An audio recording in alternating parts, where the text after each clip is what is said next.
programa Outras Palavras, um oferecimento Sindiúti MG, Sindicato Único dos Trabalhadores em Educação de Minas Gerais.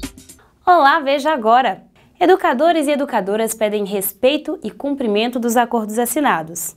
Nós não estamos inventando a roda, a gente não está pedindo nada novo. Foram 4 anos para que o governo de Minas chegasse em 2018 pagando o piso salarial profissional nacional. Não é possível, uma luta de 10 anos. Tem 10 anos que essa lei existe, a gente já passou por tanta coisa. Está na hora de Minas Gerais resolver isso. E o que pensam os profissionais da educação?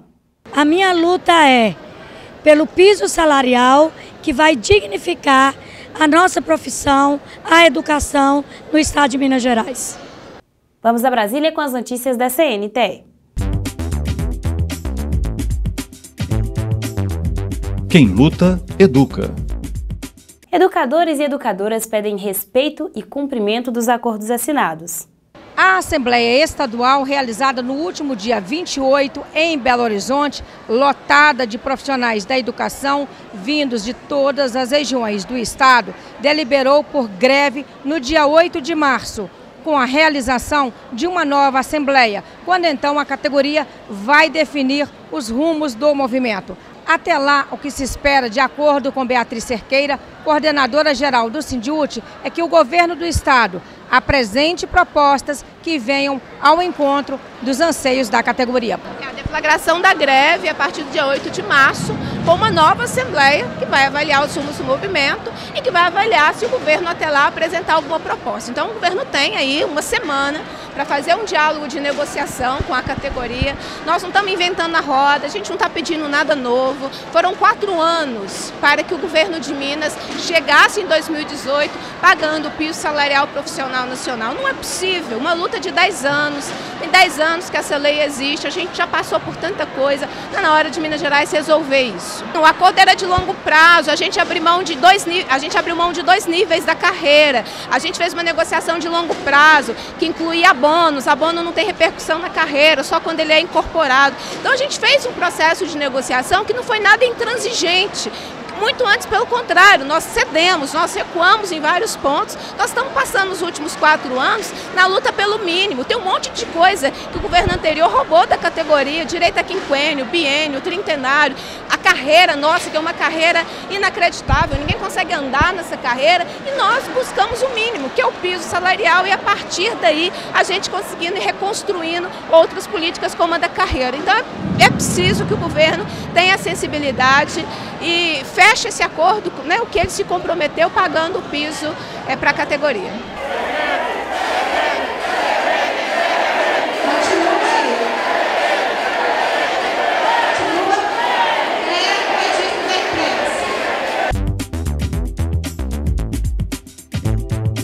Luto pelo piso salarial.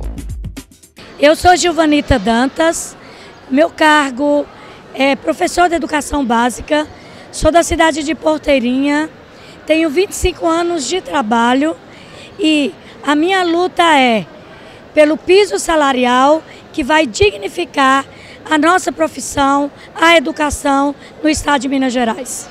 Eu me chamo Alberto Cordeiro, sou de Turmalina, estou no estado desde 91. Tenho 2 cargos de educador na rede pública estadual. É muito importante o piso na carreira nossa, porque é do piso que nós retiramos nosso sustento. Então hoje o educador está nessa luta há muito tempo, né? desde 2008. Essa é uma luta nossa que a gente vem reivindicando o direito ao piso salarial nacional na carreira de 24 horas. Então essa luta nossa é fundamental para todos os trabalhadores do estado de Minas Gerais. Todos os educadores de Minas Gerais têm nessa luta a sua principal meio de reivindicação. Meu nome é Maria José, eu sou professora da rede pública no cargo de matemática da cidade de Janaúba. Trabalho no estado há 15 anos. A importância desse piso para nós é a luta que já tem um bom tempo que nós estamos aguardando. E esse piso é o mínimo que o governo pode estar nos garantindo, né? Então esse piso é muito importante para a nossa categoria, porque ele traz essa valorização que nós já buscamos há muito tempo. Daniel da Silva Oliveira, sou de Contagem, há 17 anos na rede estadual de ensino, lecionando a disciplina de História.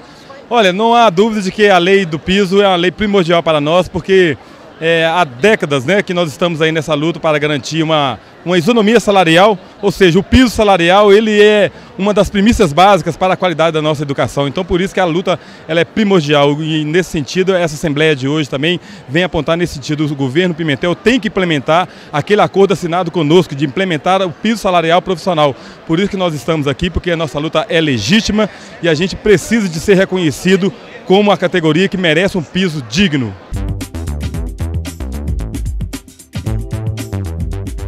Educação em debate.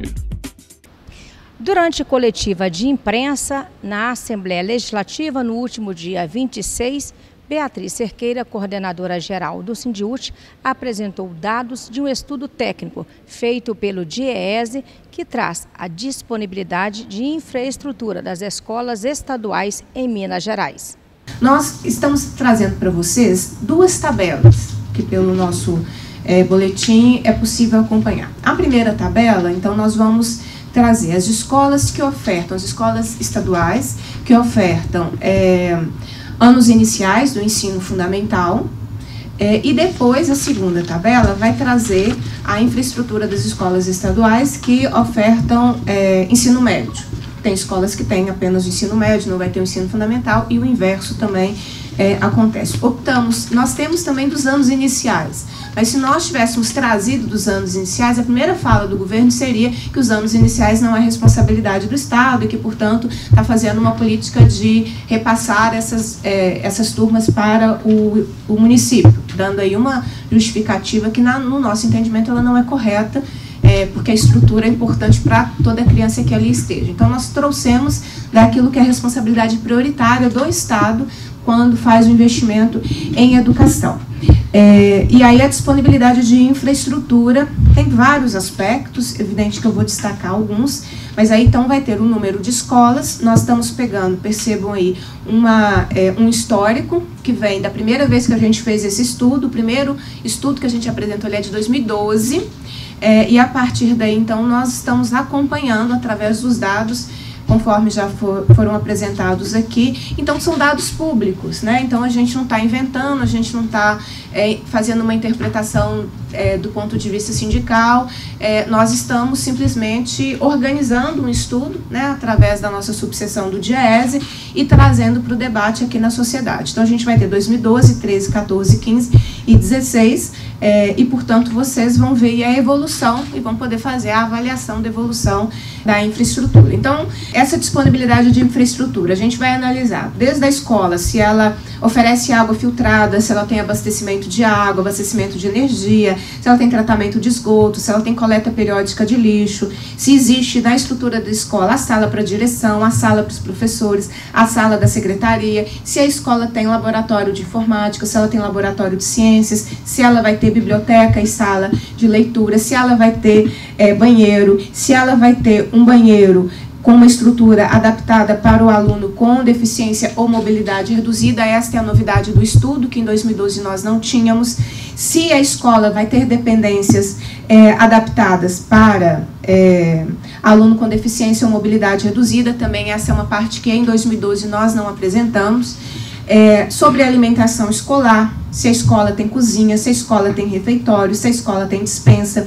E outra novidade desse estudo é a razão alimentação, que também no estudo de 2012, que foi o primeiro que nós apresentamos, nós não tínhamos. A razão alimentação, ela é a condição, né, da oferta da alimentação escolar, considerando 4 itens, que é ter cozinha, ter a comida, no caso a alimentação, ter o refeitório e ter a despensa. Então, quantas escolas vão ofertar toda essa estrutura? Almoxerifado, quadra coberta e pátio da escola. Então, conforme a Liliane trouxe, também não é a gente que decide isso, né? Faz parte, então, de uma metodologia nacional aí relacionada ao curso Aluno Qualidade Inicial.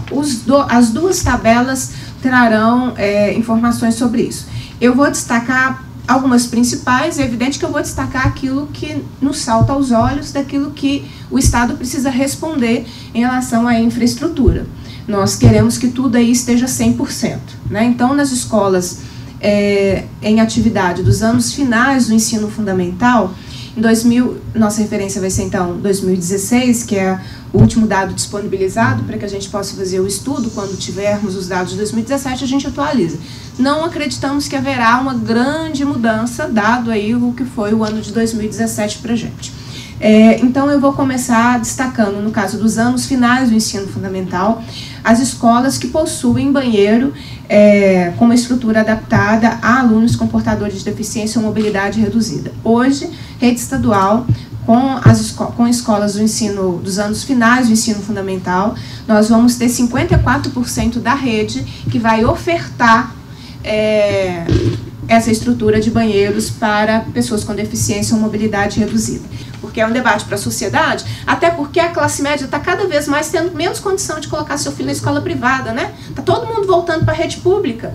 Então que a classe média venha debater conosco as condições da escola estadual, que é a escola que ela está colocando seus filhos agora. Porque não tá, a condição financeira do Brasil mudou e mudou a condição de cada casa. É isso que ela vai encontrar ao colocar o seu filho na rede pública. Professores cada vez mais precarizados, tratando o debate sobre piso salarial como se fosse uma relação de favor. Quando dá, eu faço. Se não der, paciência, que é o que tem nos pedido aí nesse momento que a gente está enfrentando. Mas o estudo é esse, a gente espera contribuir para um bom debate sobre as condições das escolas estaduais. A tarefa do sindicato é também essa, né? A gente está com estudos sobre matrículas, a gente está com uma série de estudos que a gente vai divulgando e dialogando com a sociedade. Nós finalizamos no final do ano passado um estudo de perfil da categoria, que nós teremos a oportunidade também de lançar e fazer o debate com Minas Gerais, com a sociedade, sobre a situação dos seus profissionais. O técnico do DIEESE na subseção do Sindiúti, o economista Diego Rossi, destacou como são feitos esses estudos e quais parâmetros foram seguidos. Esse estudo que a gente faz há um tempo no Sindiúti, ele é baseado na metodologia que a Campanha Nacional Todos pela Educação fez para criar parâmetros e condições ideais para ter uma escola, não só em termos de estrutura, mas como salário, com quantidade de professores, relação professor-aluno. E no nosso caso, pelas informações que tem disponível, são as informações do censo escolar. Nele você tem algumas questões referentes à estrutura das escolas. Não tem como saber tamanho de sala, como faz a metodologia, mas dá para saber o que tem e o que não tem. Então o nosso estudo baseia o que a gente chama de disponibilidade de infraestrutura. Se a escola está tendo determinadas condições, parâmetros para poder estar verificando como que está a realidade delas. Ao falar sobre este estudo, Liliane Rezende, economista e coordenadora da subseção do DIEESE no Sindiúti, lembrou as referências que o MEC traz sobre o custo aluno-qualidade. Então, a disponibilidade dessas informações, todavia, já mostram indicadores importantes de infraestrutura, porque o custo aluno-qualidade, na verdade, ele vem traduzir, né, a melhor maneira, ou digamos, uma maneira prática e objetiva do financiamento da educação, porque de uma maneira equitativa, né, ele trabalha uma concepção de raça, gênero, região, valorização profissional, regras mínimas, padrões mínimos de qualidade que muitas vezes nem setor público nem setor privado cumprem. Então, o custo aluno-qualidade, o custo aluno, ele é uma bússola. E os levantamentos que a gente faz é no sentido também, né, de mostrar como está Minas Gerais na rede estadual e apresentar para a sociedade que mesmo antes do custo aluno-qualidade ser implementado, as condições já não são tão favoráveis assim. Mulheres em Marcha. 8 de março, mais um dia de luta das mulheres. Dados da PNAD, Pesquisa Nacional por Amostra de Domicílios do IBGE, apurados em 2015, apontam que a população brasileira é composta de 51,48% de mulheres e a grande região com a maior proporção delas é a Sudeste. Aqui, as mulheres somam 51,97% da população. E quando falamos em educação, os dados revelam que 90,6% dos homens são alfabetizados. Já as mulheres somam 91,3%. Entre os brasileiros de 18 a 24 anos de idade, 15% dos que frequentam o ensino superior são mulheres, contra 11% de homens. Apesar de alguns números favoráveis, a pauta feminina ainda tem muito o que avançar. Nós já vimos que nacionalmente o Brasil teve muita dificuldade em enxergar a mulher no espaço de poder. O melhor exemplo que nós temos é a nossa presidenta da República, Dilma Rousseff, eleita em segundo turno em 2014 com mais de 54 milhões de votos e retirada por um processo no Congresso Nacional em que não houve crime de responsabilidade que embasasse juridicamente a saída dela da presidência da República. E na época, associada a esse processo que nós chamamos de golpe e eles chamam de impeachment, esse processo foi recheado de ataques à mulher, né? Quem não se lembra do carro plotado, né, com uma imagem da presidenta de pernas abertas, fazendo uma analogia à violência sexual? Quem não se lembra do debate, né, de que a mulher não tem competência para a política, não tem jogo-cintura para a política e não tem competência para a área de administrar? E aí, na sequência, veio uma entrevista com a primeira-dama ilegítima, né, que é a esposa do Temer, dizendo que o modelo de mulher brasileira é aquele boa, recatada e do lar. Portanto, dando a ideia, bela, recatada e do lar, dando a ideia de que a política não é o espaço para as mulheres. Se recolham, voltem para casa enquanto os homens cuidam da política. Nós somos, em todo o país, 8 presidentas estaduais, né? Das CUTs em todo o país, 8 são presididas por mulheres, né? Mas nós não tivemos até o momento nenhuma mulher presidindo a Central Única dos Trabalhadores em âmbito do nosso país. Então é importante também que no campo sindical se faça esse processo de discussão e esse processo de empoderamento das mulheres, né? Porque a mulher ela não pode ficar restrita numa direção sindical a Secretaria de Mulheres. E a Secretaria de Mulheres não pode ser algo acessório, porque a luta contra o patriarcado, a luta contra o machismo, a luta contra a misoginia não é uma luta acessória, é uma luta central, porque está dentro da luta de classes. Então, no dia a dia, quando nós não conseguimos avançar nessas lutas, o que avança é um processo assustador de violência. Cada vez nós nos deparamos com manchetes, notícias de como os homens, em geral, se comportam diante do fim de um relacionamento, diante da negativa da continuidade de um casamento. Isso precisa ser discutido pela sociedade. E os desafios são muitos. O rendimento médio mensal dos homens em 2015 era de R$ 1.516, enquanto o das mulheres era de apenas 943. Preconceito, jornada tripla, discriminação e muito mais. Para encarar tudo isso, coragem é o outro nome que elas adotam. A reforma trabalhista é uma desgraça na vida das mulheres, principalmente na vida do povo, mas principalmente na vida das mulheres. Porque você imagina, tem gente que ainda não caiu na real pro tamanho do monstro do problema que é a reforma trabalhista, né? Então as pessoas vão começar a sentir isso na pele a partir do momento que o prego começar a entrar na carne mesmo. Aí as pessoas vão sentir. Você imagina, para a questão das mulheres, falar que uma mulher grávida ou amamentando pode trabalhar em lugares insalubres. Vamos falar da realidade das mulheres metalúrgicas. Imagina que é uma mulher grávida trabalhando dentro de uma siderurgia, onde a partir do terceiro, quarto mês o bebê já escuta tudo, né? E aí ela passar até os 9 meses dentro desse ambiente de barulho, né? Que é aquela coisa toda. Como que vai nascer esse bebê? Como que vai ser a próxima geração?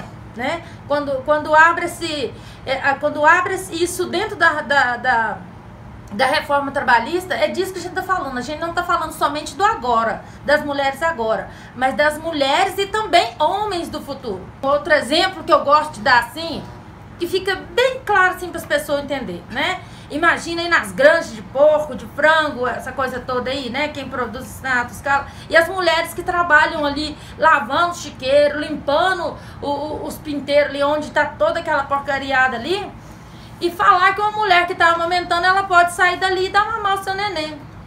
E não pode, não pode. Isso é crime. Você imagina quanta contaminação aquela mulher tá ali exposta e vai levar pro neném, né? Então não é só o agora que a gente está debatendo, a gente está debatendo também o futuro, né? Como é que vai ser essas crianças no futuro que desde a gestação vão estar em contato diretamente, eu diria, com esse ambiente violento para a vida das mulheres. Dia 19 era para ter sido a votação da reforma da Previdência, então o povo todo foi para a rua, né? Nós fomos para a rua e damos nosso grito, e aí foi retirado da pauta. E aí, a impressão que dá é que tá todo mundo feliz, né? Porque foi retirado da pauta. De certa forma, foi uma conquista, sim. Eu queria fazer uma pergunta para a Lucimar e pedir a contribuição da Bia também, em relação à atuação política da mulher dentro dos sindicatos, né? Porque a gente tem uma baixa participação das mulheres no legislativo, que acho que é 14% nos cargos eleitos no Brasil, né? Que é baixíssimo, diz que é uma das mais baixas do mundo.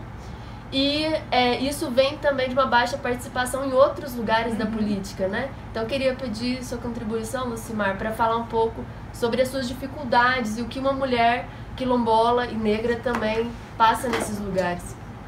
Então, a primeira coisa, que diferente dos outros espaços, não é diferente dos outros espaços. O sindicato também é um quebra-pau dia e noite.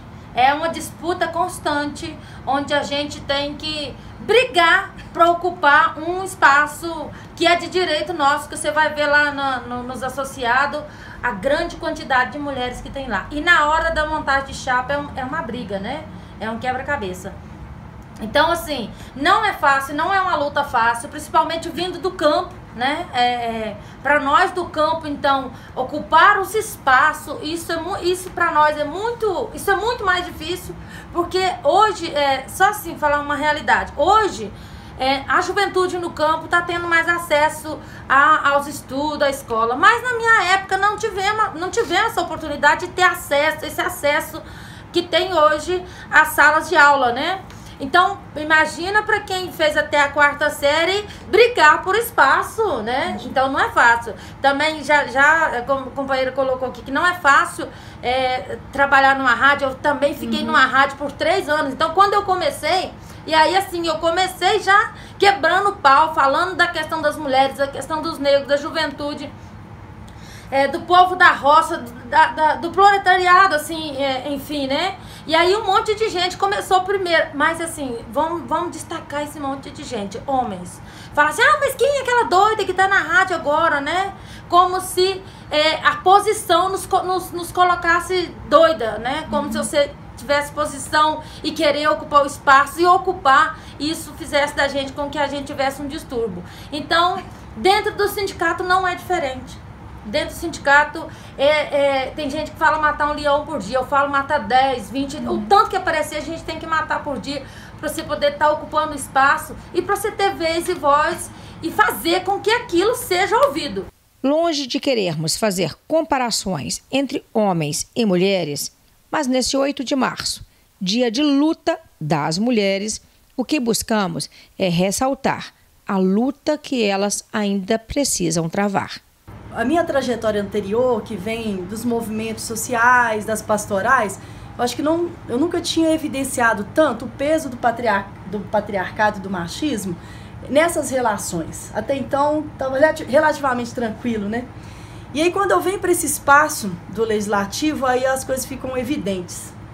Porque, por mais que eu me debruce no sentido de cumprir esse papel da melhor forma possível, o tempo inteiro o processo ele beneficia e ele é formatado para os homens. Desde a lógica da arquitetura dos prédios até as outras relações. Eu falo isso, estou aqui lembrando de algumas companheiras relatando no congresso, que até um certo tempo não tinha previsão de banheiros femininos. Maria do Rosário, que não pôde amamentar. Exato. Eu sou mãe e quando eu tive minha filha, ela está com 10 anos, eu já estava no espaço do parlamento, e como foi conflituoso, como que essa barriga, ela evidencia o feminino presente ali, e como foi complicado, inclusive, organizar minha vida enquanto mãe e me manter naquele espaço, né? Era como se, olha, você não era para você estar aqui.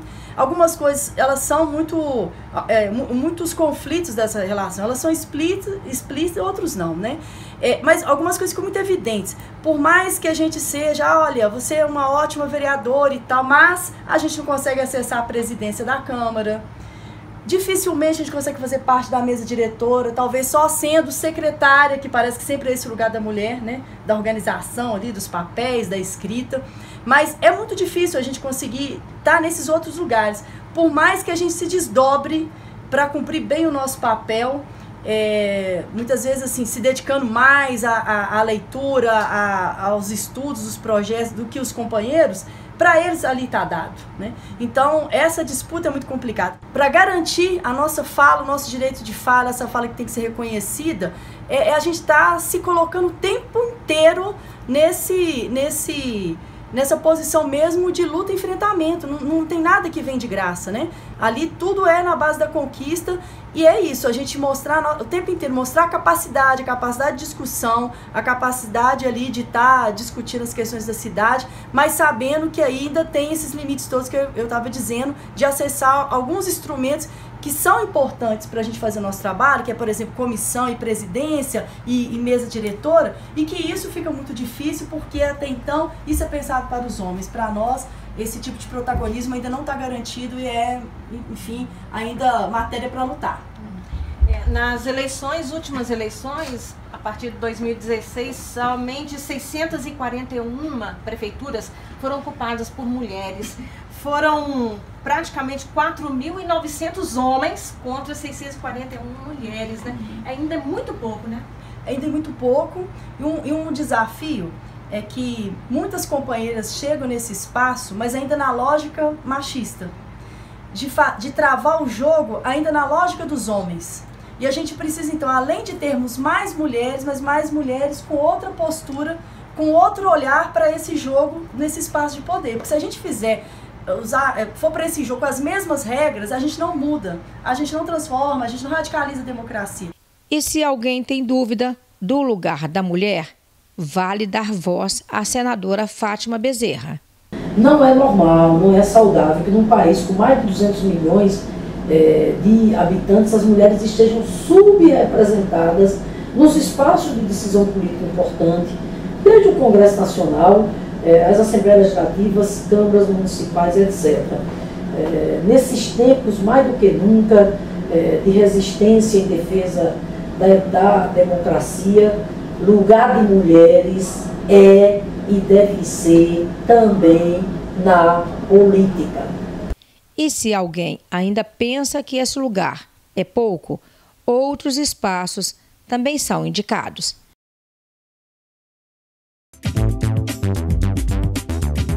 Fique por dentro das notícias da Confederação Nacional dos Trabalhadores em Educação. Momento CNTE. Definitivamente o governo não quer discutir educação. Deu um golpe no fórum, retirando as principais instituições democraticamente indicadas e eleitas. O momento é de resistir, de lutar, mas também de avançar. Em cada município, em cada estado, vocês se mobilizem. Pais, alunos, professores, funcionários. Encontro vocês em Belo Horizonte, abril de 2018, na Conferência Nacional Popular de Educação. O Sindiúti realiza no próximo dia 10 de março a Conferência Livre da Educação em preparação à CONAP, Conferência Nacional da Educação, que acontecerá em abril em Belo Horizonte. Essa pauta foi tirada no dia 3 de fevereiro último, durante o Conselho Geral da categoria. Obrigada pela audiência. Sábado que vem a gente volta.